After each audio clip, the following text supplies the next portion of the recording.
வணக்கம். வசியின் வாசிப்புகளில் சிவகாமியின் சபதம் 2ஆம் பாகம். காஞ்சி முற்றுகை. அத்தியாயம் 6. கலைவெறி. ஆயனார் வீட்டு சிற்ப மண்டபமானது கிட்டத்தட்ட 8 மாதத்துக்கு முன்பு பார்த்தது போலவே இருப்பதையும், ஆயனார் அப்போது அரைகுறையாக வேலை செய்து விட்டிருந்த சிலைகள் இன்னும் அரைகுறையாகவே இருப்பதையும் பரஞ்சோதி பார்த்தபோது அவருடைய மனதில் இன்னதென்று சொல்ல முடியாத ஒரு சோர்வு உண்டாயிற்று. இந்த யுத்தம் என்னத்திற்காக வந்தது என்ற எண்ணமும் அவருடைய வீர உள்ளத்தில் தோன்றியது. தாழ்வாரத்தின் முனையில் ஆயனாரும் பரஞ்சோதியும் உட்கார்ந்திருந்தார்கள். சிவகாமி முன்னொரு சமயம் நின்றது போலவே இப்போதும் அருகில் இருந்த தூணை பிடித்து கொண்டு நின்றாள். உங்களுக்கு தெரியுமா அப்பா, இவர்தான் இப்போது காஞ்சிக்கோட்டையின் தளபதி என்றாள் சிவகாமி. அப்படியா? தம்பியின் முகக்கலையை பார்த்து இவன் பெரிய பதவிக்கு வருவான் என்று அப்பொழுதே நாகநந்தியடிகள் சொன்னார் என்று கூறிய ஆயனார் சட்டென்று நினைத்து கொண்டு, தம்பி, ஓலையை என்ன செய்தாய் என்று கேட்டார். ஐயா, அது விஷயத்திலே தான் ஏமாந்து போய்விட்டேன். தாங்களும் நாகநந்தியும் எவ்வளவோ எச்சரித்திருந்தும் பயனில்லாமல் போய்விட்டது ஓலை. அடடடா, அதை சக்கரவர்த்தியிடம்? ஆம் ஐயா, ஓலை சக்கரவர்த்தியிடம் சிக்கிவிட்டது. ஆஹா என்ற ஆயனார், பிறகு மகேந்திரவர்மர் அதை பற்றி என்ன சொன்னார் என்று கேட்டார். மகேந்திரவர்மரா? நான் பல்லவ சக்கரவர்த்தியை சொல்லவில்லை, வாதாபி சக்கரவர்த்தியைத்தான் சொன்னேன். வழியில் என்னை வாதாபி வீரர்கள் பிடித்து கொண்டு போய் புலிகேசியின் முன்னால் நிறுத்தினார்கள். ஓலையையும் அவர்கள்தான் பலாத்காரமாக கைப்பற்றி கொண்டார்கள். ஆயனார் வாயிலிருந்து மீண்டும் என்னும் வியப்பொலி எழுந்தது.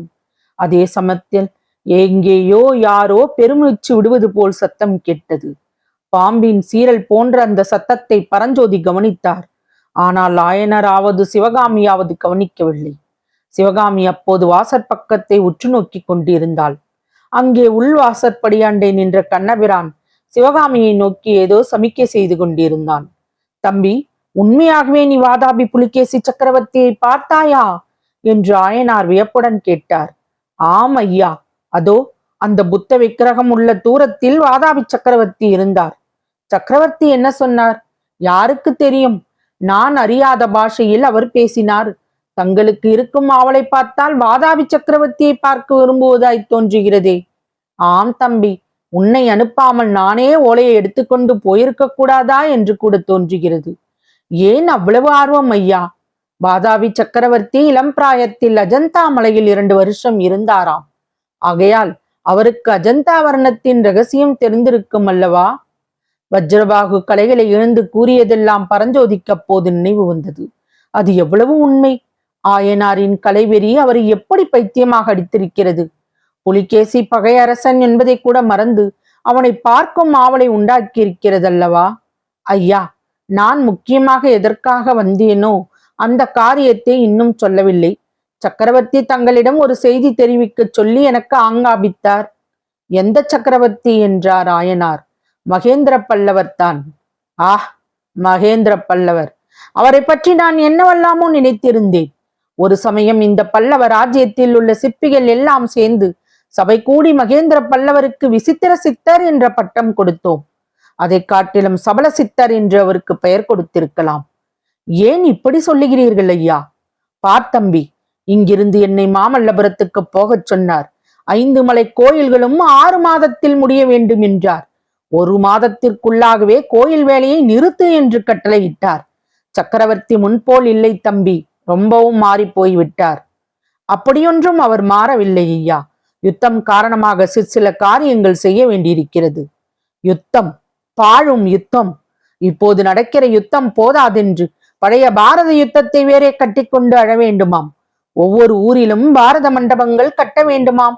நான் ஒரு விஷயம் சொல்லட்டுமா தம்பி? உண்மையில் மாமல்லபுரத்து சிற்ப வேலையை சக்கரவர்த்தி நிறுத்தியது பாரத மண்டபம் கட்டுவதற்காக அல்ல. சிற்பிகளுக்கும் சிற்றாள்களுக்கும் படி கொடுத்து வந்த அரிசி பருப்பு மிச்சமாகட்டும் என்று தான்.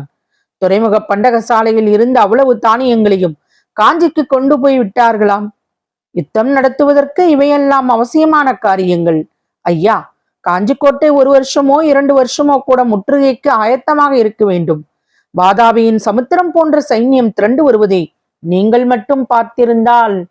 வாதாபி சைன்யம் வருகிறது வருகிறது என்று 8 மாதமாய்த்தான் சொல்லிக் கொண்டிருக்கிறார்கள். ஆனால் இன்னும் ஏன் அந்த பிரம்மாண்டமான சைன்யம் இங்கே வந்து சேரவில்லை தெரியுமா?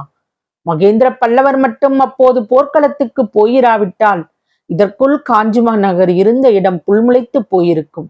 ஐயா, வாதாபி சைன்யத்தில் வரிசை வரிசையாக மலைமலையாக நெடுந்தூரத்திற்கு நெடுந்தூரம் நின்று ஆயிரக்கணக்கான போர் யானைகளை என் கண்களாலேயே நான் பார்த்தேன். பல்லவ சைன்யத்திலோ மொத்தம் 100 யானைகளுக்கு மேல் கிடையாது. அப்படி இருந்தும் 8 மாத காலம் வாதாபி சைன்யத்தை வடவெண்ணை கரையிலே நிறுத்தி வைத்திருந்தோம். இது எதனால் சாத்தியமாயிற்று தெரியுமா? பாரத யுத்தத்தில் பஞ்ச பாண்டவர்களின் வெற்றி ஸ்ரீ கிருஷ்ண பகவானுடைய அறிவு பலத்தினாலும் அர்ஜுனனுடைய வில்லின் வீரத்தினாலும் சாத்தியமாயிற்று. இந்த நாளில் கிருஷ்ண பகவானும் அர்ஜுனனும் ஒரே உடம்பில் மகேந்திர பல்லவராக அவதரித்திருக்கிறார்கள். ஐயா தம்பி, சக்கரவர்த்தியிடம் உன்னுடைய பக்தியை குறித்து மிகவும் சந்தோஷம். எனக்கு சக்கரவர்த்தி என்ன சொல்லி அனுப்பினார், அதை சொல்லு என்று ஆயனார் கேட்க பரஞ்சோதி கூறினார். புலிகேசியின் படைகள் வடவெண்ணியை கடந்து விட்டன ஐயா. வேங்கியை வென்ற புலிகேசியின் சகோதரன் விஷ்ணுவர்த்தனன் படைகளும் சேர்ந்து கொண்டிருக்கின்றன. இனி அவற்றை வெகு காலம் தடுத்து நிறுத்துவது அசாத்தியம். ஆகையினால் தான் காஞ்சி கோட்டையை முற்றுகைக்கு ஆயத்தம் செய்ய என்னை சக்கரவர்த்தி அனுப்பி வைத்தார். 1 வருஷமோ 2 வருஷமோ முற்றுகை நீடித்திருக்கலாம். ஆகையால் கோட்டைக்குள் இருந்த அனாவசியமான ஜனங்களை எல்லாம் வெளியேற்றப் போகிறோம். கோட்டையை சுற்றிலுமுள்ள கிராமங்களில் இருந்தும் ஜனங்கள் வெளியேறும்படி இருக்கும். இது பற்றித்தான் தங்களுடைய விருப்பத்தை தெரிந்து கொள்ளும்படி சக்கரவர்த்தி எனக்கு கட்டளையிட்டார். எதிரி சைன்யம் வரும் சமயம் தாங்கள் இங்கே இருப்பது உசிதமாக இராது. ஆஹா, இந்த அரண்ய வீட்டிலே இருந்தும் சக்கரவர்த்தி என்னை துரத்திவிட பார்க்கிறாரா? எந்த ராஜா எந்த பட்டணத்துக்கு வந்தால் என்ன, போனால் என்ன? இந்த காட்டுக்குள்ளே வந்து என்னை யார் எட்டி பார்க்க போகிறார்கள்? பார்த்தால்தான் இங்கிருந்து எண்ணத்தை எடுத்துக்கொண்டு போகப் போகிறார்கள்.